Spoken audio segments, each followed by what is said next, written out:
Hello and welcome to the Eating Disorder Therapist podcast. I'm Harriet Frew, eating disorder therapist, here to support you in overcoming disordered eating and finding peace with food. Now today I have something very different on the podcast. Dr. Marianne Miller, all the way from San Diego, who's an eating disorder therapist, is going to be talking to you all about ARFID. So I'm going to hand over to her and she's going to dive deep into ARFID, neurodiversity, lots of other things. I think you're going to find it really helpful. This is something I'm not such an expert in myself, and I know Marianne has some golden nuggets for you. And she also has some courses available that you may be interested if you want to learn more as a professional or if you're struggling with ARFID yourself. Okay, let's dive in. Hi, everyone. I'm Dr. Marianne Miller, a licensed marriage and family therapist, eating disorder specialist, and the creator of the ARFID and selective eating course. I specialize in supporting folks with ARFID, binge eating disorder, bulimia, and anorexia through a neurodivergent, affirming, sensory attuned, and trauma-informed approach. I'm also the host of Dr. Marianne Land, an eating disorder recovery podcast, where we explore eating disorder recovery beyond the stereotypes, centering lived experiences and neurodiversity affirming care. And just to share a little bit more about me personally, I'm neurodivergent myself. My own sensory sensitivities and neurodivergent traits have deeply shaped how I see food, body, and recovery. In fact, I've experienced ARFID symptoms at different points of my life, including intense fear of eating foods I thought I might be allergic to, and major difficulty eating at all when I felt overwhelmed or I was in sensory overload. Sometimes the idea of choosing what food to eat felt paralyzing. So these experiences aren't just clinical concepts for me, they're real. And I bring that lived understanding into every piece of work I do. I'm so honored to be here today on the Eating Disorder Therapist podcast with Harriet Frew. Thank you, Harriet, for making space for these nuanced conversations. Today, I'm diving into a topic that's both professionally and personally meaningful. That's what ARFID is, how it overlaps with being neurodivergent, and how it can intertwine with anorexia in what we call ARFID plus. Whether you're a clinician, someone in recovery, or simply curious, I hope this conversation leaves you feeling more seen, informed, and hopeful. Let's jump in. First things first, what is ARFID? ARFID stands for Avoidant Restrictive Food Intake Disorder. It's a recognized eating disorder, and it doesn't typically involve fears about weight or shape like anorexia or bulimia do. Instead, ARFID is characterized by sensory-based avoidance. So certain textures, smells, appearances, or temperatures of food can feel so overwhelming that eating then feels possible. And then it also is characterized by fear-based avoidance. So people avoid foods because of fears of choking, vomiting, allergic reactions, or other medical emergencies. And then lastly, it can be characterized by low interest in eating. Some people experience limited hunger cues or simply feel indifferent toward food. It's really important to understand that these experiences can overlap, shift over time, and interact with stress, trauma, and other aspects of life. In my own experience, when I was younger, I developed a strong fear of eating certain foods after a few negative experiences. I truly believed that eating some foods might cause an allergic reaction, even when medically there wasn't evidence. The fear was real, visceral, and made eating feel incredibly dangerous at times.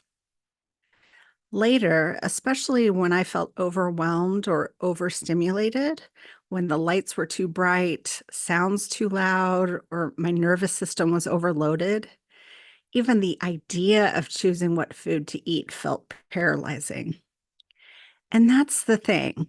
ARFID symptoms are not just about picky eating.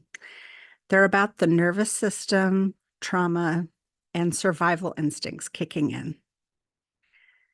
ARFID can vary in severity. Some people have a few safe foods and get enough nutrition. Others experience profound undernourishment and health complications. And no matter where someone falls on that spectrum, their experience is valid and deserving of care. One of the most important and too often ignored realities is how ARFID strongly overlaps with neurodivergence. Many individuals with ARFID are also autistic, ADHDers, or have other sensory or processing differences. And this overlap makes sense because neurodivergent folks often experience the sensory world with greater intensity. A soft food might feel slimy. A crunchy food might be painfully loud. A smell might trigger nausea. When I feel already overstimulated, something like the texture of mashed potatoes, which many people consider comforting, can feel downright unbearable. There can also be interoceptive challenges with people who are neurodivergent and have ARFID. So interoception is when you sense internal states like hunger, fullness, or thirst. It's often inconsistent for neurodivergent people. You might not feel hunger until you're ravenous or past the point of easy eating. Another overlap is executive functioning difficulties. Planning meals, initiating eating, deciding what to eat. These executive tasks can be huge barriers when your brain struggles with task initiation, sequencing, or overwhelm. And then the last overlap is when you have anxiety and trauma responses. Neurodivergent individuals often experience intense anxiety and may have stronger trauma responses, including around food safety, eating environments, or fear-based avoidances. When you layer all of this together, it's easy to see why ARFID and neurodivergence are often intertwined. This is also why traditional exposure-based treatments, one that simply push people to just try harder, can often backfire. When exposure doesn't take the underlying sensory experience, nervous system safety, and trauma history into account, it can re-traumatize rather than heal. That's why I created the ARFID and Selective Eating course, a neurodivergent affirming, sensory attuned, trauma-informed model that supports real, sustainable progress without shame or force. You can find more about it at drmariannemiller.com/ARFID. Now let's dig into a complex but important concept. It's ARFID plus, when ARFID overlaps with anorexia. Here's what often happens. A person develops ARFID, avoiding certain foods because of sensory sensitivity, fear, or low appetite. Over time, persistent undernourishment begins to affect the brain and body. Cognitive flexibility narrows, anxiety rises, sensory distress intensifies. Simultaneously, body image concerns can emerge, often for the first time. Social stigma, fear of judgment, weight-related comments, or body changes linked to undernourishment can trigger a hyper-focus on weight or appearance. Now, the person isn't only avoiding foods because they feel overwhelming or unsafe. They may also be restricting in order to control weight or shape. At this point, the person meets criteria for both ARFID and anorexia, creating what we refer to as ARFID plus. And here's something crucial.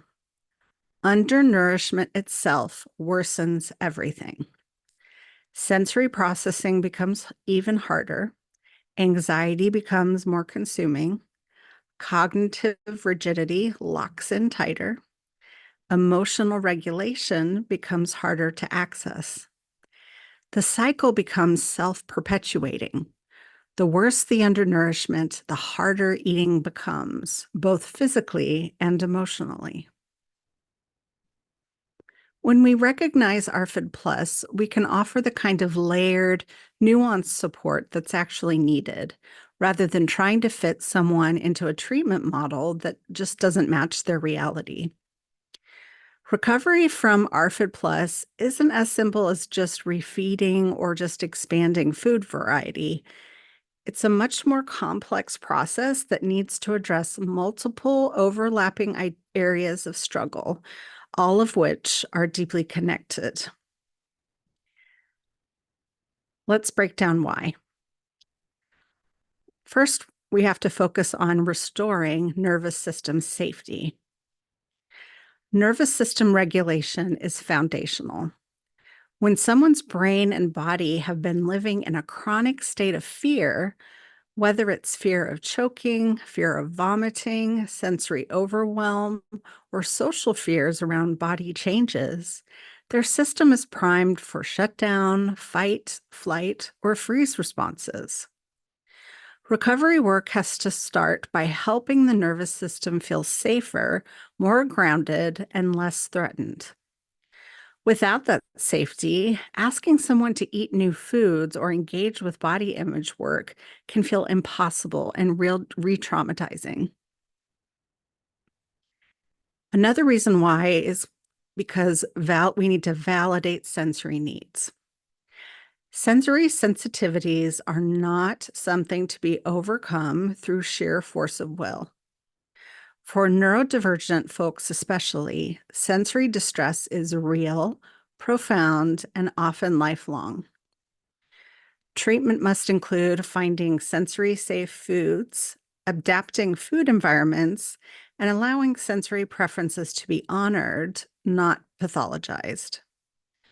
Exposure to foods that feel genuinely unsafe from a sensory standpoint without consent or readiness can push someone further away from recovery, not toward it.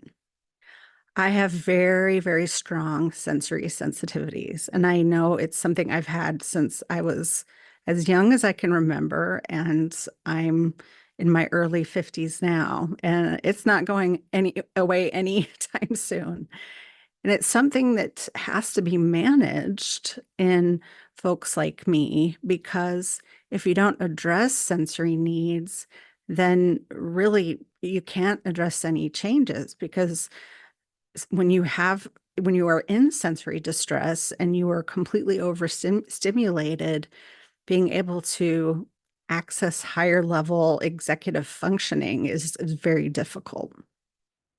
So it's very, very important to validate sensory needs. Okay, another thing that's important to do is support body image healing from a fat liberationist lens. So in ARFID Plus, there's often real grief and trauma linked to weight changes, especially in a culture that stigmatizes fatness and glorifies thinness. We have to approach body image work from a fat liberationist, anti-diet perspective, rejecting the idea that thinness is synonymous with health or worthiness. Healing body image and ARFID Plus isn't just about accepting one's body, it's about unlearning systemic harm and building autonomy and respect for the body's needs, even when those needs challenge cultural norms. Now remember, if you have ARFID by itself, not ARFID Plus, the body image healing is not necessary. So I just want to validate that many of you may be listening to this and thinking, okay, yeah, that just doesn't fit with me. And that's fine. This is what I'm talking about, ARFID plus, but all the rest of the things I'm sharing right now that need to happen fit both ARFID plus and ARFID, except for the body image piece. Okay. So the next one is addressing trauma and fear responses. Many individuals with ARFID plus have a history of medical trauma, food trauma, or bullying about how and what they eat. Others have internalized profound fears about their body's safety or social belonging. Using trauma-informed practices like polyvagal theory, somatic regulation, and mindfulness-based self-compassion can help clients reconnect with their bodies in ways that feel safe rather than triggering for further avoidance or shutdown. The next one is so important. It's prioritizing consent and collaboration. In ARFID plus recovery, it's absolutely essential that consent drives every step. Instead of therapists or dietitians dictating what clients should eat, how much, or how fast, we need to collaborate, moving at the nervous system's pace, not at an external timeline. Recovery happens in partnership, not in coercion. It's about being co-explorers, not having like a top-down, you have to do X, Y, and Z approach. The next one is supporting executive function and energy management. Because many folks with ARFID plus are neurodivergent, executive functioning challenges like meal planning, initiating eating, grocery shopping, or preparing food must also be supported. This might involve building external structures like visual food maps, prepping safe foods in advance, or outsourcing that, hiring people to do that, or prepping supportive reminders in advance. And that can reduce the cognitive and emotional load of eating.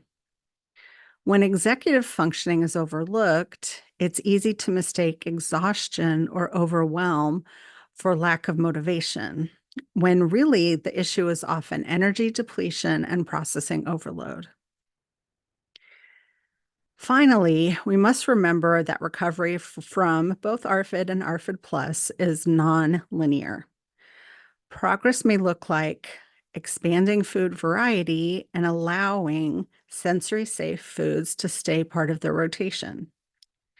Having setbacks during times of stress or overstimulation, or especially when you get sick, that can absolutely become a setback.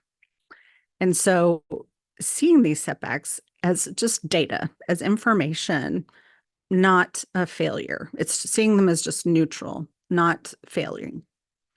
And then gradually rebuilding trust in the body, in the food, and in the broader world, and really developing a sense of agency. Like you can go out and do things and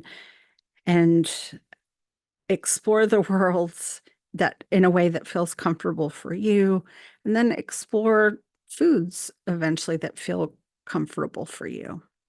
It's one small consent-based step at a time. And the consent-based piece is vital. So just a reminder, everything I just covered applies to both ARFID and ARFID plus, except for the piece on addressing body image issues. That's just for ARFID plus. So in short, recognizing ARFID plus means stepping away from rigid, oversimplified models of treatment and stepping into a flexible, layered, compassionate, and deeply individualized approach. It means meeting people where they are, honoring the complexity of their experiences, and walking alongside them as they build a relationship with food and their body that feels safer, freer, and more sustainable. If there's one message I hope you carry with you today, it's this. ARFID is real, and so is the pain and fear that often come with it. Neurodivergent people and all people deserve care that honors their lived experiences, sensory realities, and nervous system needs. ARFID Plus is complex, but complexity doesn't mean healing impossible. It simply means that recovery deserves to be layered, compassionate, and uniquely tailored to each person's story. Recovery is not about forcing your body or brain into someone else's model of, quote, normal. It's about building trust with your body. It's about creating safety with food again, one small step at a time. And it's about learning to listen to your sensory needs instead of overriding them. And it's about allowing recovery to look different, because different is not wrong. Different can be beautiful. If you're a provider who wants a more affirming, sustainable way to support people with ARFID and selective eating, I'd love for you to check out my ARFID and selective eating course at drmariannemiller.com/ARFID. And if you want to hear more conversations about eating disorder recovery through a fat liberationist, neurodivergent affirming lens, I invite you to join me on my podcast, Dr. Marianne Land, an Eating Disorder Recovery podcast. We talk about all different kinds of eating disorders, different perspectives, and I do interviews and solo episodes. You can find the podcast on Spotify, Apple Podcasts, and anywhere you like to listen. Thank you again to Harriet for creating space for these vital conversations. And thank you, listeners. Thank each of you for being willing to listen, learn, and imagine new possibilities for healing. Your experiences are valid. Your needs are not too much. Your body is not the problem. Recovery is possible, and you are absolutely worthy of it. Keep going. You are not alone. So I hope you enjoyed this podcast episode, and if you'd like to check out Marianne's courses, do go to the links in the show notes.